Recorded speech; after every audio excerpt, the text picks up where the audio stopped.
Okay, so hey everyone, welcome back to the Rio Grande podcast. I am Fabiola Escalon, and today we are talking with Jaime Adrián Gomez, a Valley native who knows the Texas legislature inside and out. Jaime is running for Texas House District 37. Yes. And he's focused on good jobs, accessible healthcare, and strong public schools. Jaime, thank you so much for joining us today. Absolutely, Fabiola. Thank you so much for having me. I'm really excited to be here. Great, thank you. Let's start at the beginning. Yeah. Tell me about growing up in the Valley and how those early experiences guided you toward a career in public service.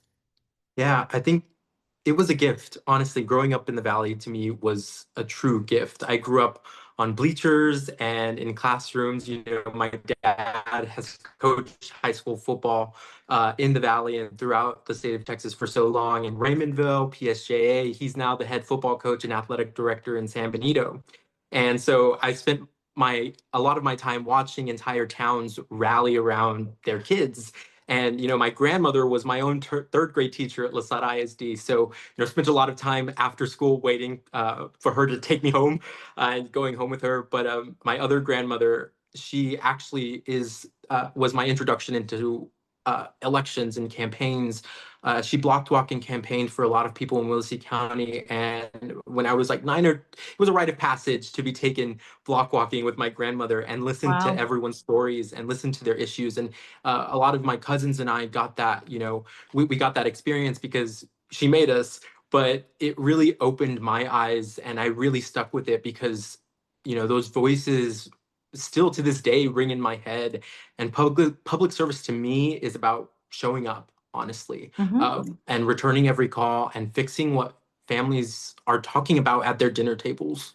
That's right. It makes me feel good that your grandma was doing that for you, showing you. And her being that she's a woman. And also, I can totally relate what you're talking about because I can still hear people's voices in my head right now when I was block walking and canvassing the McAllen area. So I can totally relate. A year later, I'm still listening. I still hear it. And I'm doing this work in part because of what they're saying, their stories, and I And want it's their important stories. work. It's Hmm. necessary work, especially when, you have elected officials that aren't really listening. That's right. Well, and later, so after working in both the Texas legislature and in Congress, how did those experiences influence the way you approach serving the community today?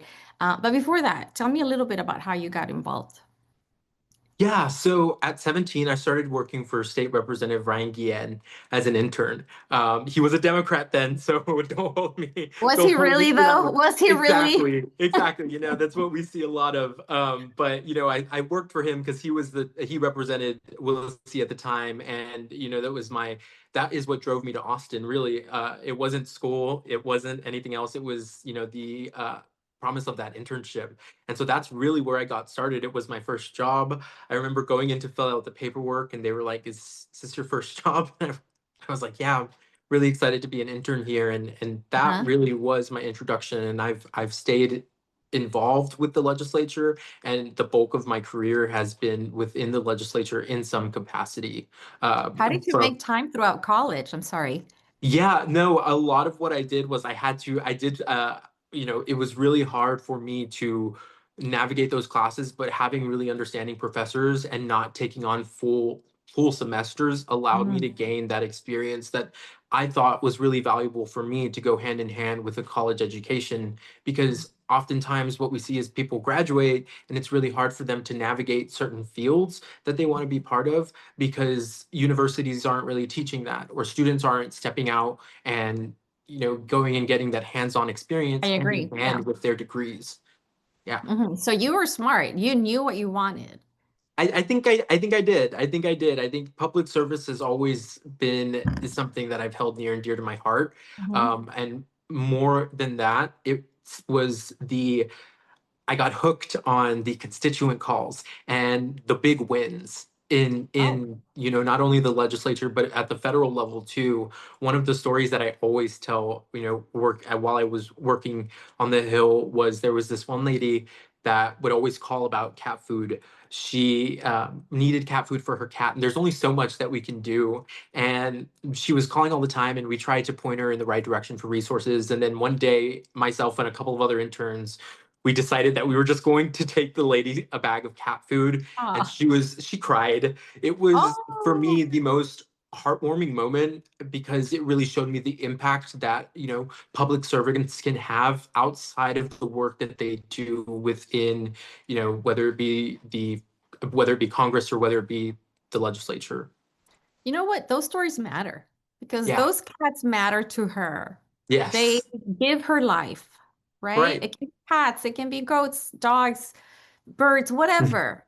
But it gives them life. It makes life meaningful to them, and I feel we gotta honor that, right? 100%. I think people's quality of life is something that elected officials don't take into consideration a lot.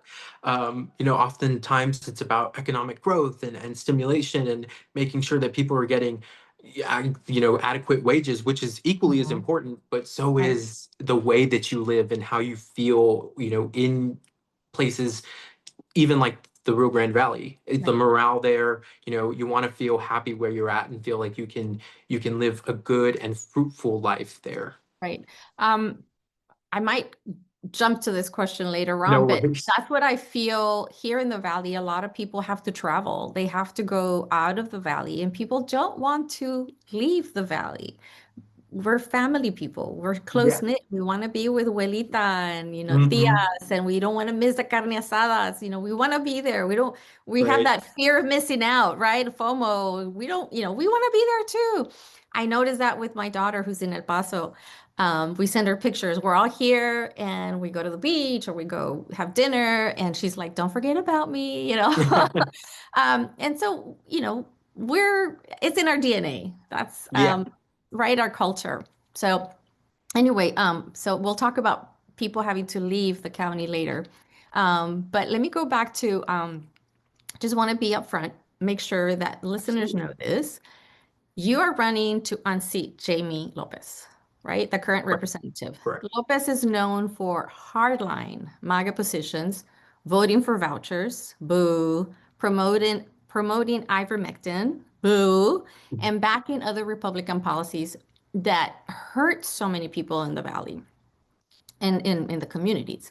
So Jaime, why is the right moment for you to run for District 37?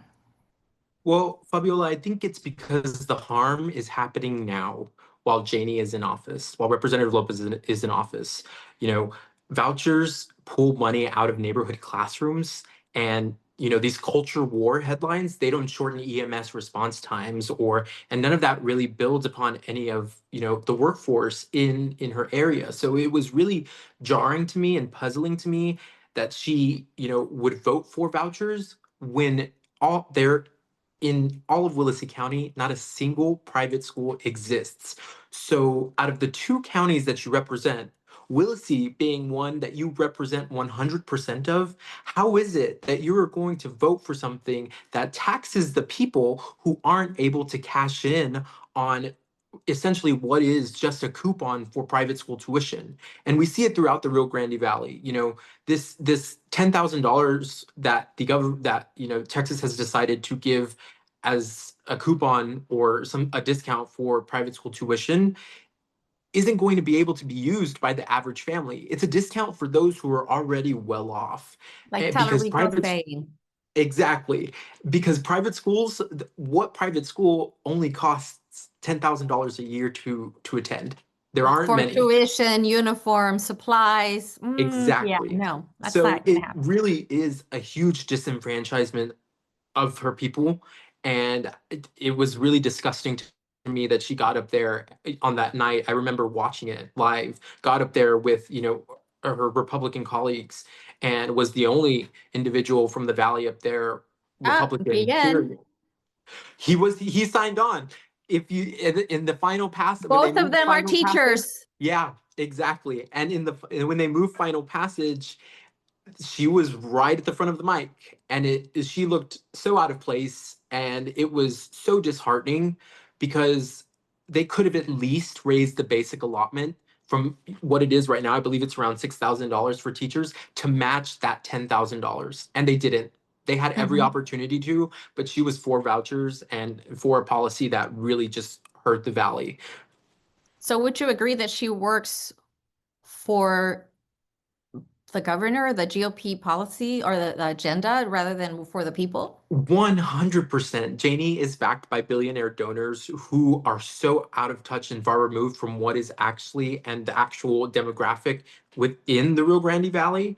And it's so sad to see someone be puppeteered like that and manipulated into making harmful decisions for her constituents.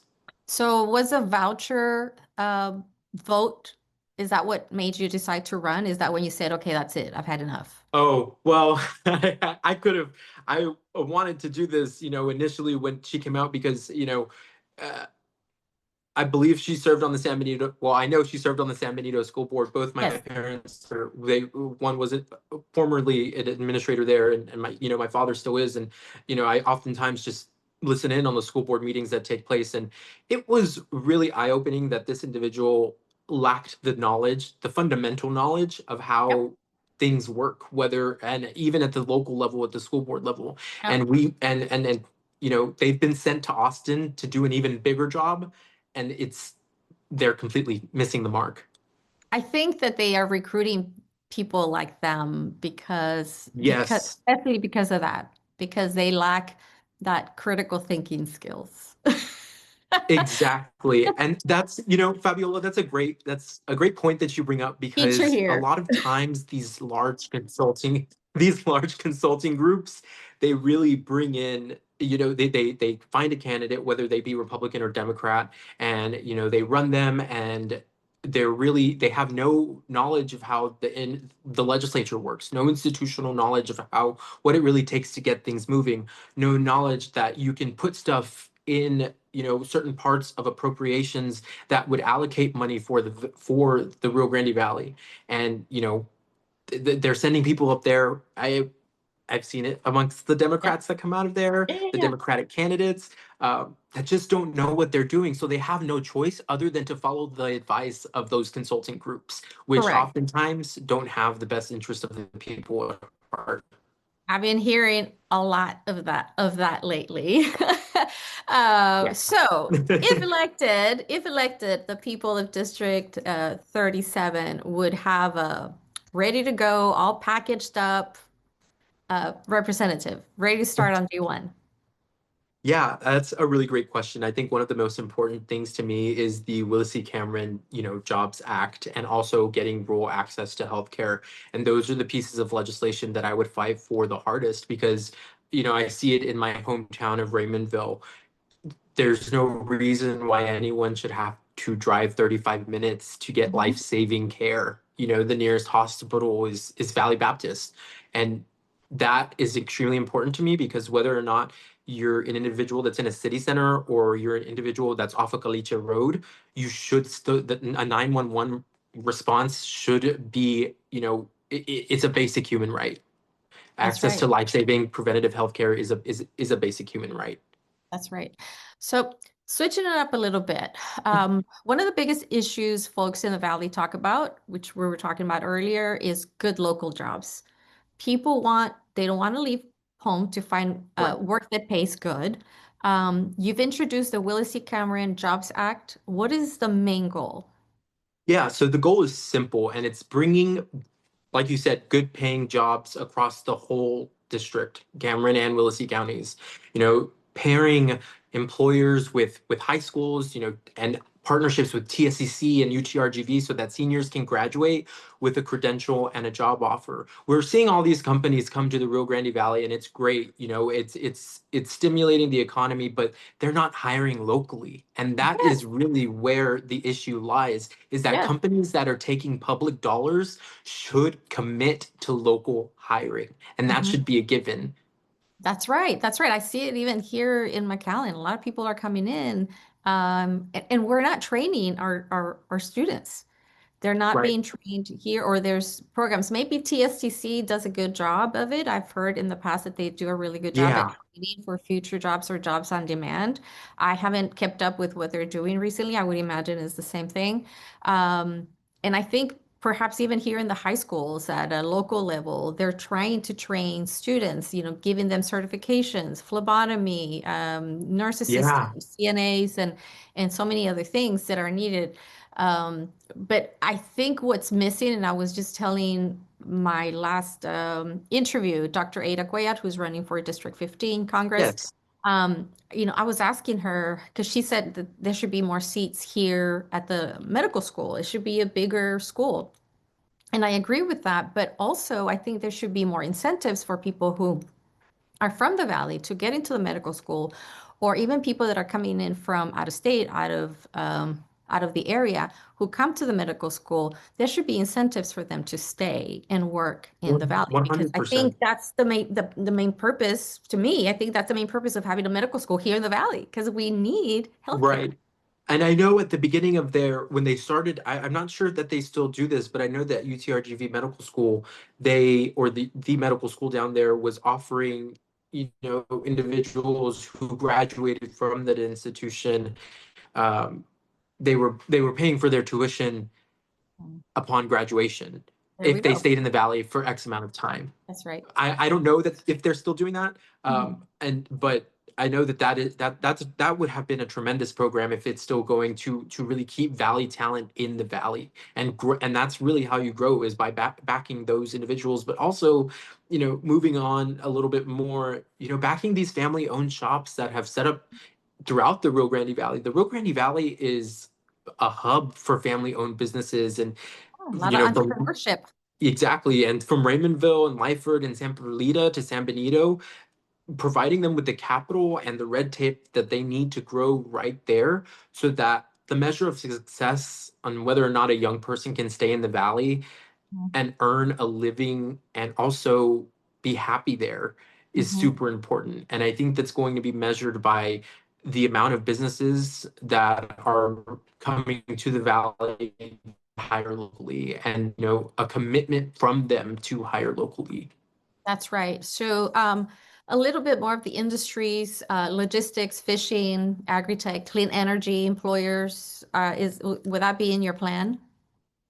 Coastal jobs? 100%. I think that we definitely need to take advantage of all of our ports, especially within House District 37, Port Mansfield it's one port, but the port of Brownsville as well. They matters and they matter and they're part of a bigger picture. The whole district depends on predictable and safe corridors like 77 and 83.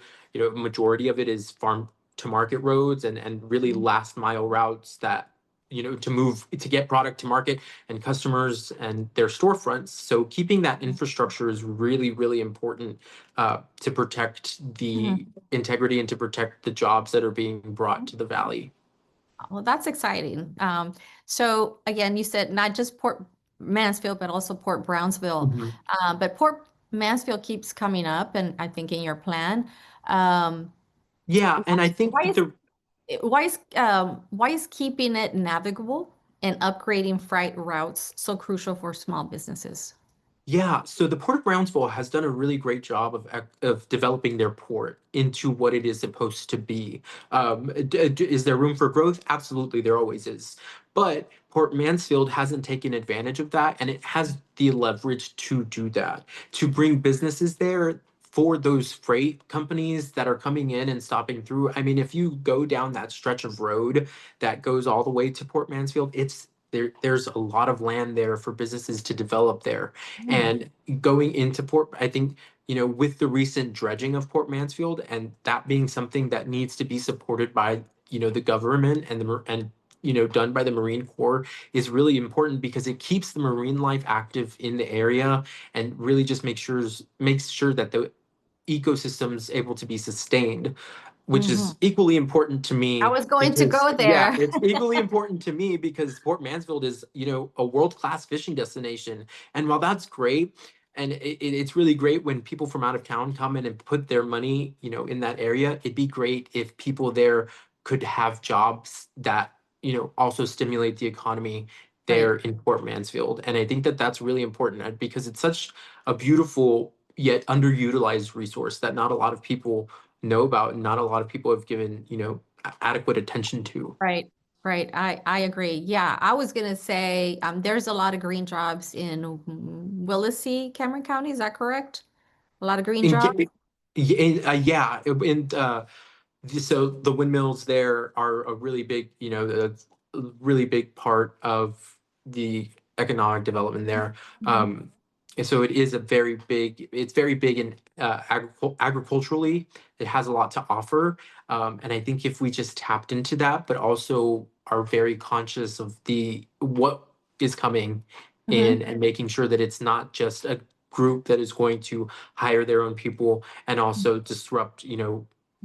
these beautiful ecosystems that we have in the valley. That's right. Yeah, that is super important. We got to keep it green as much as possible, finding that balance of, yes, bringing in industries, bringing in jobs, good paying jobs, using the local talent, training the people of, locals, instead of bringing people in from out of town. I think that's super important. So that's in your plan, yes? Yeah, Okay. 100%. So broadband, there's still people that out in families in colonias that struggle to get online, and nowadays we can't survive without it. Like so many services are done online. Right. How do you plan to make sure every family, farm, business has reliable internet? Yeah, and this is for something that's really important to me. My mother actually, while I was growing up, worked for VTX1. And while she was there, I really got to see what broadband was about. And they're one of the largest broadband providers in the Rio Grande Valley and in rural Texas, period. And so I think it's important to use the tools that, a lot of lawmakers have already fought for, like Senate Bill 1238, which updated state broadband law definitions and mapping and challenging processes as well. So that way, underserved colonias actually do get Hmm. um, access to broadband, but we have to make sure that there are measures in place Hmm. to make sure that those dollars and that service is being used appropriately. We have to really look and make sure that everyone at the very least is getting access to broadband because we use it for telehealth appointments, which Yeah. is super important. It's created healthcare in the valley more accessible to people who couldn't get it before. And so, you can't be in the middle of a telehealth call and just have it drop. That would be, the difference between, I don't want to get as dramatic as saying life or death, but it really could be Can if you be. don't have a good internet connection. And also Um, students that are trying to study for exams and stuff like that. It should be something that is accessible to everyone. That's right. Where is the money for this broadband coming from? Because I know the So Biden administration had set the infrastructure bill for that, but I don't know how much of those dollars are actually coming from there. I know they stop at the state yeah, level and then they distribute, and then we don't know what happens to the money, right? right. So I think it would be great to pull down the new broadband infrastructure fund that voters approved through Proposition 8, which really funds those middle mile, last mile, and even 911 upgrades. Mhm. The result really should be service that families can afford and connections, that don't just drop during an important medical Mhm. visit or, someone in the middle of an interview, even. It's all the more Yeah. important.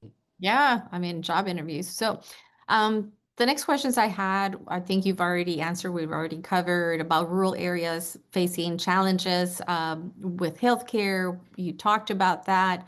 But what about maternal health? I know it's a major health concern for many families, especially because there's no hospitals. Um, Texas has one of the highest maternal mortality rates. How will you ensure women have access? And we're underinsured, right? And then they're cutting this big bugly bill is Yeah. cutting some more. So how will you ensure women have access to care during and after pregnancy? And one more thing, Texas doesn't have Medicaid expansion. So how would you take care of moms to be? Right. So one of the most eye-opening experiences that I got to experience, I mean, I am a man, and so it's very hard for me to speak on this subject, but I do like to listen. And one of the amazing experiences that I had while working in the legislature was to go on the Texas Women's Health Caucus tour. And it was there that I really learned a lot about, you know, just how much healthcare for women can affect and have an incredible impact on the economy, which is kind of a convoluted way to look at it. But if you think about the amount of women that have to take off time from work because they can't figure out what's wrong with them. And oftentimes doctors can't figure out what's wrong with them. They could have a severe case of endometriosis, but they spend all that time out of work and because they aren't able to access adequate care because they're not funded well, or they don't have coverage. And if we invested more into that aspect of women, then women would contribute more to the economy there in the Rio Grande Valley, because women essentially lift up economies. It's been proven that women are a driving force for having good economic, turnout. How about the abortion issue? How would you address that? I'm throwing you a curve there. I don't know if you saw that or if Yeah, you talked no, about it or if it's in your plan. I think that for me right now, as as a man, I have to listen to what the people in the district are saying. But I also think that the maternal morbidity rate numbers in Texas are abysmal. Hmm. Women should not be bleeding out in parking lots. And that, in and of itself, says that we are not pro family right now. That is Hmm. the antithesis of being pro family. We have to make sure that women are have access to safe healthcare, and that we're protecting these mothers. And Hmm. whether it's from IVF for wanting wanting to start a family, I think it's really important that we go back and look at those numbers. Which, by the way, you know, a lot of Republicans wanted to keep those numbers hidden from people and didn't want us studying them, but it's important because, like I just said, maternal health care is in the state of Texas is really rough right now. Not Hmm. just Yeah, for not just for the patients, but also for doctors. It's a it's very scary. hard space to navigate. It's scary. And I keep hearing over and over, our young women don't want to have babies. They don't want to get married. They don't have babies. Yeah, it's it's it, it's a very and that's something I hear amongst my female friends is that Right. if they are to get pregnant, they don't know what's next, and it's a question mark, and it's a fear for them. It's something that I've observed, and it's definitely Not all something that I pregnancies are viable. right. I mean, Right. who never It's knows, I and it's think. and it's and it's really hard to look at those numbers sometimes for me and listen to those stories, but it's important and it's necessary. And I think if you're ignoring the fact that Texas has a crisis going on in maternal health and maternal morbidity, then you really have no business being part of any legislative or lawmaking process. Okay. Well, moving Especially on. as a woman. Especially as a woman. Especially if you're a woman. Oh my Yeah. gosh. Anyway, but such is the world on the other side. Um, so looking ahead, day one in office, what bills would be at the top of your list? Yeah, I think the jobs bill really, honestly, that ties incentives into local hiring and builds learn and earn pipelines is what I've coined them, with our schools, Learn and and also, earn. I like that. Learn and yeah, earn.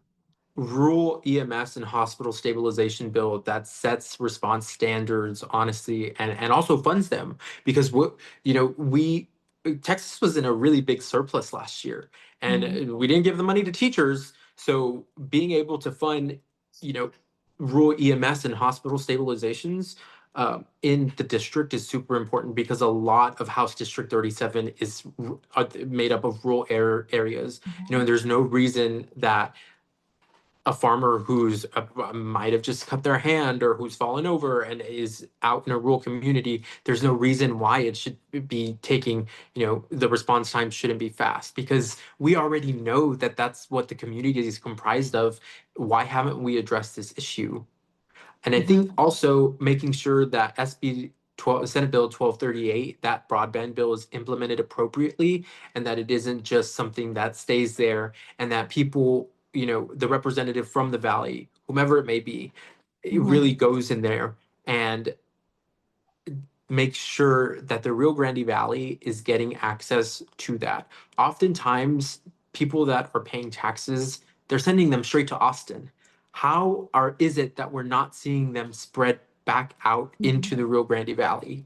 Mhm. And it's very clear in black and white ink that those tax dollars are being funneled. We saw it with Houston ISD and Mike Miles and his Yeah, takeover of Houston ISD, the way he was siphoning public money and to putting it into his Colorado. private charter schools, Yeah, charter schools, yeah. exactly. And so, what is up with that?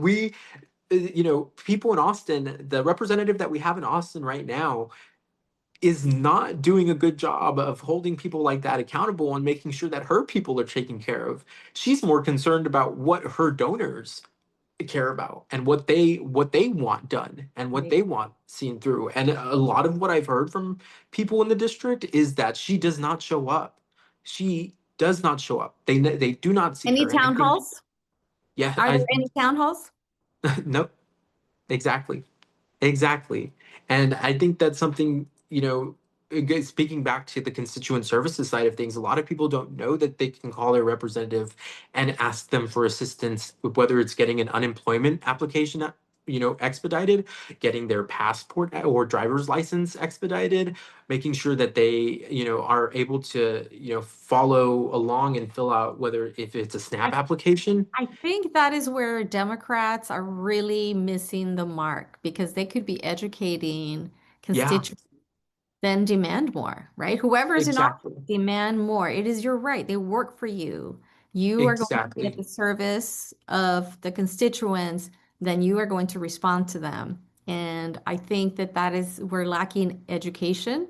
That's one of my passions. That's something that I am working on. And Yeah, remind me, how old are you? I'm 26. Oh my gosh, you could have been my student. And he said, son, whatever you want to do, you don't have Mhm. to listen to me wherever you want to go. But for me, Harlingen South had an amazing speech and debate program, and Mm, I took advantage of it, and it opened so many doors for me, being able to travel all over the country and compete at these national competitions. And amazing. that also was, I think classes like those are so important for keeping kids in school. And even, people say we should invest more in, like programs like that, but I also think that sports are really big too, because those are things that get kids motivated to go to school. And, when you're living in an area like the Rio Grande Valley where the common thing that I hate hearing is there's nothing to do. It's just like, well, So much create to do. something. There's so much to Yeah. do, but create something to do. Like build something. Be the person that, goes out there and does that. But a lot of times I think that the mindset, it starts with elected officials, the Parts of it. mindset that they have, really has kept people weighed down for so long. And I don't I don't want to sound arrogant, but I'm proof that I left the valley. I've learned so much, but my intention has always been to return there and take the institutional knowledge that I have and apply it and share it with my friends and family and be like, hey, there are X, Y, and Z grants out there for this, this, and this. You can start that business that you wanted to start. You can, start an e-commerce business with funding from the government, with a grant from the government, from the state government. Making sure that people know about those programs is so incredibly important. It's something Mhm. that my grandmother was a champion for. Her and my grandfather, before before they both passed away, were in the produce industry, and something that Mm. they worked towards was helping migrant workers get their visas and get their green cards while they were there, and while they ran the produce industry and really tried to make sure that migrants felt dignified in doing the work that they were doing. It was important for that voice to be out there. They also, at the same time, wanted to make sure that they were getting their citizenship and they were able to live in the valley and establish a life for Mhm. themselves, even as migrant workers. And I think That's it's so beautiful. important that people need that. And right now, the representative does not do a great job of advertising their services. And honestly, I think it's because there's a lack of knowledge on how things work and what, agencies need to go where. And that's honestly the knowledge that I have built up over 7 years in the Mhm. legislature. Um, Wonderful. That's something that we need more people to hear. ¿Hablas español? sí, habla español. ¿Y qué más? ¿Hablas otro idioma? ¿Inglés, español? Inglés, español, y Russian. Yeah, How that happen? that is what I studied international relations, and having speaking Spanish, I thought that it would be interesting to tap into that. And it also, I languages as a whole really fascinate me because I think they rewire how your brain works. Because in Spanish there are 8 different cases, in Russian there are 6 different cases. You use one word wrong, it slips, so it completely rewires the way your brain Mm. thinks. Well, one last question before I Mhm. let you go. This has been fascinating so far. You are young, and the Valley, we need young people. We need a new generation of politicians. They're too old, some of them. Well, I'm speaking mostly at a federal level. They're too old, um, male, white, right? And they don't represent even what am I saying? In Texas. They don't represent the constituency. The Hispanics are the largest minority. We are the Yeah. majority now, and we're not represented properly. Um, an issue that we have, so people don't know that, right? They don't see themselves represented. They don't want to vote. Where I'm getting at is how are you going to get people to go and vote? Obviously, you need money, fundraising. But what would be a message? Do you have a plan? Can you share that plan? Because we have so many disenfranchised voters. People don't want to vote. They don't believe in politics. They don't believe in the power of their vote. That's how Yeah. you're going to win. If you can't get people to go out and vote. And exactly. And you hit the nail right on the head. And I think it's important to meet people where they are. I would be going up against an opponent with an extremely large war chest. That's no secret. But you know what? Something I've learned is that money doesn't win elections. Mm. Meeting people where they are and having those conversations with them is a lot more impactful than throwing things at them with money, or spending money on hate campaigns Commercials and and commercials or ads. I ads feel like and every other week postcards. there's some ribbon cutting ceremony going on in the valley, but where are the paychecks that come from that? you know and I think it's really important to understand that there's a fundamental issue going on, and reigniting a spark in the Mhm. people who are just not motivated because they haven't seen results from politicians past. And I'm not just referencing the Republicans in the area. There are Democrats who have been very self-serving in the Mhm. valley, and Absolutely. it has stunted the valley's growth enormously. And I think people need to understand that, you know, for this is personal for me. Getting I'm people to vote. the coach kid who learned, yeah, people to vote. Um, I think is important. I'm the coach's kid who learned that a town's pride lives under Friday night lights. So it's getting out there to those football games and making sure that you're connecting with those people who are passionate about what brings us together, and just reigniting them. There have been so many false promises made to people by politicians from the valley, and you can see that. But it's meeting them where they are, listening to them, and helping them with the issues, taking those issues and translating it to things that don't just solve problems for one individual, but problems for everyone. And I So think you're making ready to sure get that those they know, hey, papers used. yeah, exactly. Exactly. All righty. Well, thank you so much. I appreciate the conversation. Where can people donate to your campaign? Yeah, so I haven't had a Act Blue link set up yet, and working on that, getting the website your go, but they can definitely check me out at Jaime Adrián for Texas on social media. All over, that's the same handle for TikTok, Instagram, Facebook, and X. Excellent. Good luck to you. I hope to see you later, maybe. Yes, Uh, of course. I'll be there very, yes, very soon. yes. So this wraps up the episode of the Rio Grande Current podcast. I'm Fabiola Scalon, and we'll be back soon with more stories and conversations that matter right here in the Valley. Thanks for tuning in. Thank you, Thank you. everybody, and good luck, Jaime. Thank you.